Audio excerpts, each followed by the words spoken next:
जय श्री राम दोस्तों। आज की कहानी हमें भेजी है कुलदीप ने। कुलदीप अपना बारे में बताता है कि मेरे घर में पैरानॉर्मल एक्टिविटी मेरे पैदा होने से पहले ही शुरू हो गई थी। हमारे घर के अंदर मौत आई थी 2 लोगों की, परंतु एक आदमी ने मौत को चकमा दे दिया था। मौत फिर से आई, परंतु अगली बार उसको लेकर चली गई। वो बताता है कि हमारे घर में करीब 1980 के अंदर 2 लोगों का जन्म हुआ था। एक मेरे चाचा शंभू जी, दूसरे मेरे चाचा है ना, मेरे पापा के चाचा का लड़का हुआ था जिसका नाम कैलाश था। तो ये दोनों काफ़ी क्लोज, मतलब पास में हमेशा एक जगह रहते थे और खेलते थे। हमारे घर के अंदर एक चाची थी, दूर की चाची थी, उनके घर आम का पेड़ था, तो दोनों बच्चे वहीं खेला करते थे। चाची को इनसे काफ़ी दिक्कत थी, ऐसा मेरे को कुलदीप बताता है। वो कहता है कि उनको अच्छे नहीं लगते थे वो, और उनके पास जाकर वो खेलते थे। चाची ने वो आम का पेड़ ही कटवा दिया। अब आपको पता है, किसी घर के अंदर अगर आम का पेड़ कट जाए तो उस घर के अंदर मतलब पुत्र के ऊपर विपत्ति आ जाती है, यानी उसके मौत के चांस बढ़ जाते हैं। मेरे को ऐसा मानना है, मैंने सुनी थी ये कहावत कि अगर कोई आम का पेड़ काट देता है तो उसके बच्चे के ऊपर जानलेवा खतरा हो सकता है। ऐसी मैंने घटना सुनी थी, उन्होंने पेड़ काट दिया। अब मैं आपको बताता हूँ, मेरे जो पापा थे, कुलदीप अपने बारे में बताता है, विशाल जी, उनको इलेक्ट्रिसिटी का काम आता था। तो हमारे घर के अंदर एक दिन मेरे पापा अपनी जो सिरंजी होती है ट्यूबलाइट, उसको सही कर रहे थे। मेरे पापा उन्होंने सिरंजी, मतलब वो जो चमक चमक करती है लाइट है, उन्होंने दोनों सिरों पर उनको खोल कर रखा हुआ था। वो इस प्लान के अंदर थे कि दोनों को स्विच के अंदर लगाऊंगा और करंट चेक करूंगा कि ठीक है या ख़राब। तभी उनके किसी की दोस्त की कॉल आ जाती है। कॉल पर कहता है कि यार तू मेरे घर पर आ, मेरे थोड़े से इलेक्ट्रिसिटी का काम है, इसको करके चला जाना। उनको पता नहीं था कि इतनी बड़ी दुर्घटना हो सकती है, तो उन्होंने उसको वहीं फैला रखा और वो उस काम के लिए चले गए। दोनों बच्चे न जाने कहाँ से खेलते खेलते आए और विशाल जी के रूम में आके ठहर गए। वो दोनों काफ़ी देर से मजाक कर रहे थे। करीब 11 साल के थे दोनों बच्चे। वो सोच रहे थे कि अपन दोनों इनको चेक करते हैं लाइटों को।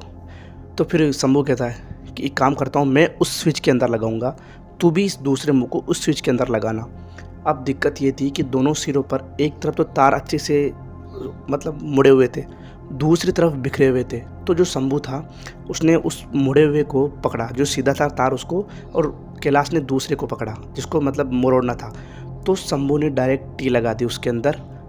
करंट एकदम से फ्लो बनकर आता है और कैलाश के लग जाता है। कैलाश धड़ाम से उठकर दीवार कर बछेड़ खाकर, यानी कि दीवार कर टकरा कर वापस गिर जाता है। ऑन द स्पॉट कैलाश की मौत हो जाती है। करीब करीब 6 महीने गुजरते हैं। मेरे पापा विशाल जी, शंभू जी, दादाजी, मेरी दादी, मेरी माँ और मैं, अब मेरा जन्म हो चुका था, पर अब तो मेरे को कुछ भी समझ नहीं है। तो एक दिन मेरे दादा को आवाज़ आती है, वो एक बरामदे के अंदर खाना खा रहे थे, उनको आवाज़ आती है। उस दिन मौत 2 लोगों की आई थी, परंतु मुझे तो लेकर चली गई, परंतु शंभू को नहीं लेकर गई।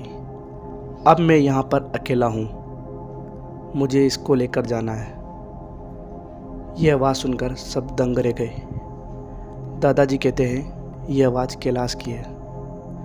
वो आवाज़ एकदम से बंद हो गई। एक दिन की बात है, करीब 10 दिन बीत गए थे उस आवाज़ को। एक दिन आवाज़ आती है, दादा अपने खेत पर जो ट्यूबवेल है ना, यानी कि मोटर होती है पानी की ट्यूबवेल, उसको कोई चोरी करके लेकर जा रहा है।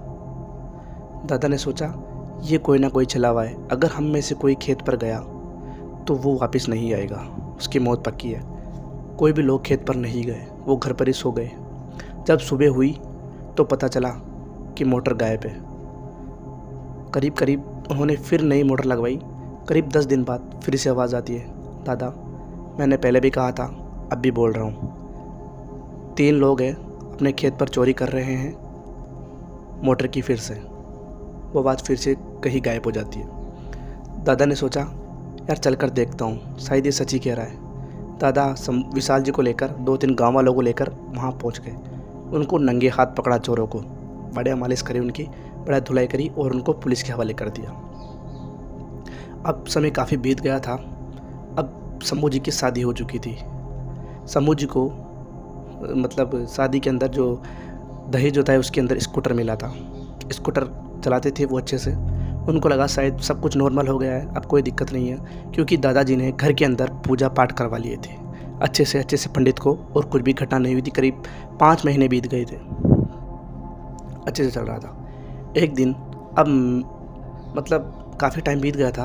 अब जो अपना कुलदीप है वो भी काफ़ी बड़ा हो चुका था, करीब 8-9 साल का हो गया था, मतलब समय ज़्यादा बीत गया था, ठीक है ना, 8-9 साल का हो गया था। एक दिन चाचा यानी कि शंभू जी, कुलदीप और एक लड़का उनके गांव का ही था, वो पीछे बैठकर कहीं से आ रहे थे, क्योंकि वो बाज़ार गए थे, बाज़ार में सामान लेने गए थे। वो वापस आ रहे थे चलते चलते। रात का टाइम था, करीब 8:30 ही बज रहे थे, ज़्यादा टाइम नहीं था। तो 8 साढ़े 8 का टाइम था।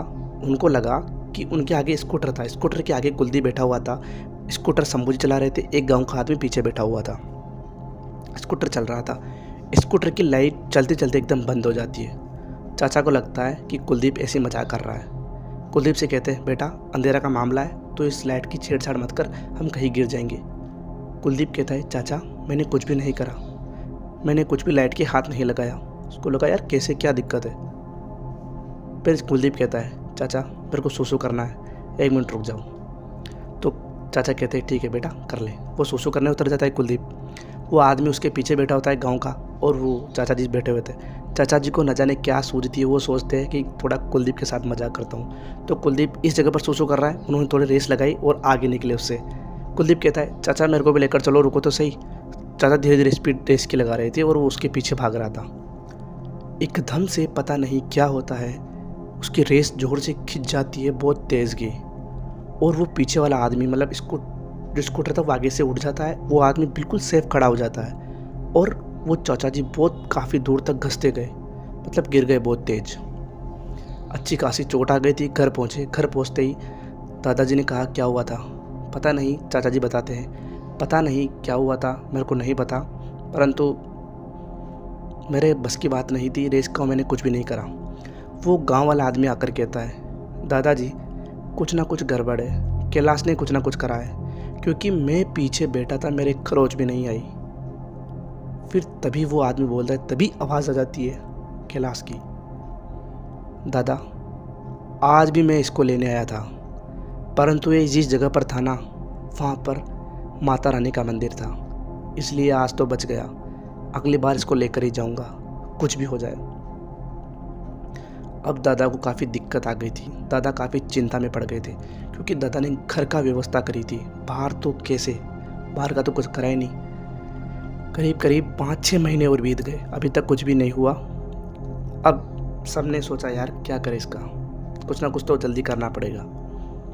अब चाचा जी जो थे शंभू जी, उन्होंने ट्रैक्टर लिया था, अभी तक उनका वो था, मतलब फाइनेंस भी नहीं हुआ था, अभी ट्रैक्टर लिया ही था नया नया उन्होंने।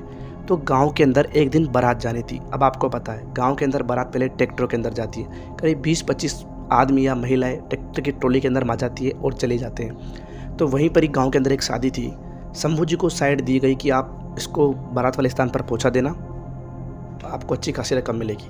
तो उनको पैसे की बात हो गई थी। अब वो बारात भरी और उसी दिन वो वहाँ से निकले घर से। अब वो रास्ते में चल रहे थे, रास्ते के अंदर एक गंगा पुल आता है, गंगा का पुल है वहाँ पर। अब गंगा पुल यूँ खड़ा है दोस्तों, है ना, वहाँ पर ट्रैक्टर की रेस खींचनी है, अच्छे से रेस खींचनी है ट्रैक्टर की। अगर डाउन किया तो वापस आ जाएगा ट्रैक्टर और पलटी खाने के पूरे चांस है। तो अब मैं आपको बताता हूँ, उन्होंने वो जैसे बुलाया, स्पीड में लगाई, पता नहीं उनको क्या हुआ, उन्होंने ट्रैक्टर लेफ्ट फिर राइट फिर लेफ्ट, फिर ट्रैक्टर को अपने आप उसके क्लच खींच दिए, क्लच गियर होते वो खींच दिया। ट्रैक्टर धीरे धीरे वापस आ रहा है।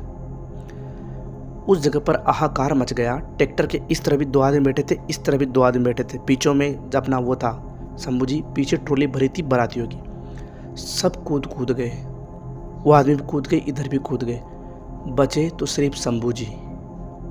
वो पुल, मतलब वो जो पुल था उसके ऊपर जाकर ट्रैक्टर लग गया।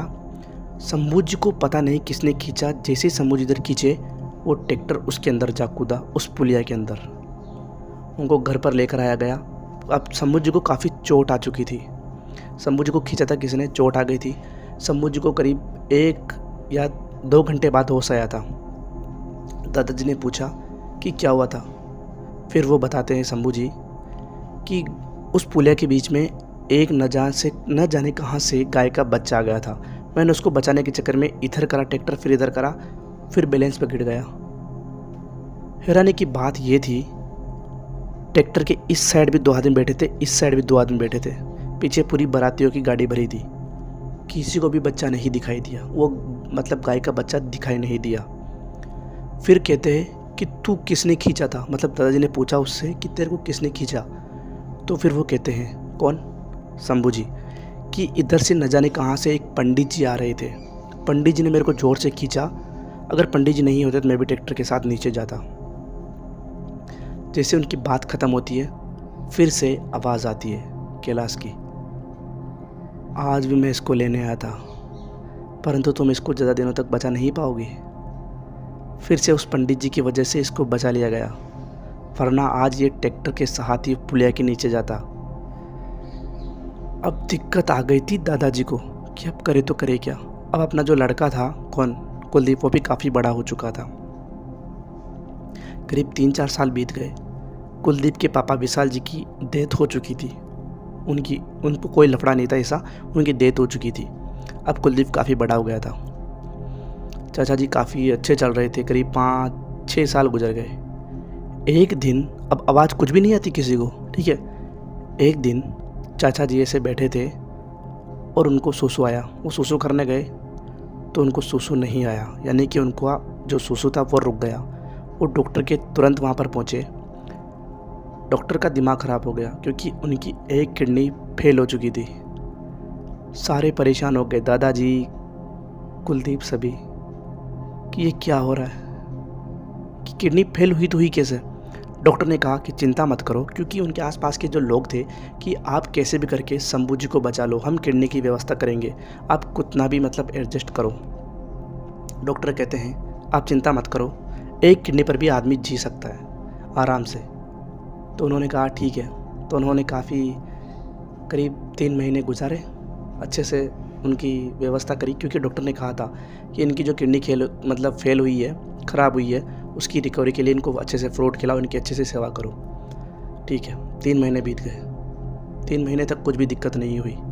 3 महीने बाद फिर से चाचा जी का टॉयलेट रुक जाता है। अब वहाँ पर जाते हैं तो डॉक्टर, सर चकरा जाता है डॉक्टरों का, क्योंकि उनके जो ऑर्गन्स थे वो फेल हो रहे थे सारे के सारे करके। उनकी दूसरी किडनी भी फेल हो जाती है। तभी कुलदीप बाहर खड़ा था। कुलदीप को आवाज़ आती है, कुलदीप तो कितने भी जान लगा ले बेटा, ये नहीं बचेगा, इसको मैं लेकर जाऊंगा, कुछ भी हो जाए। डॉक्टर कहते हैं कि इनकी दूसरी किडनी भी फेल हो रही है और समझ में ये नहीं आ रहा कि इनकी दूसरी किडनी फेल कैसे हुई।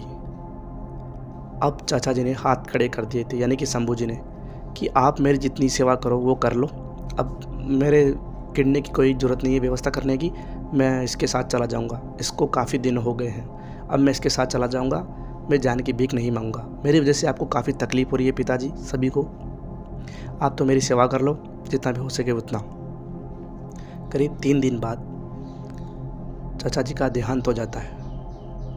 देहांत होने के बाद जैसे उनकी 13वीं पूरी होती है तो आवाज़ आती है दादाजी को, सभी को, घर वालों को, कुलदीप को, सभी को। वो आवाज़ कैलाश की थी कि दादा अब आप चिंता मत करो, मैं इसको लेने आया था और लेकर जा रहा हूँ, अब हमारी बातें जो भी हुई थी उनको भूल जाना, क्योंकि अब हम मोक्ष की द्वार पर जा रहे हैं भगवान की तरफ। उसके बाद आवाज़ कभी नहीं आई और ये घटना हमें खुद कुलदीप ने बताई है।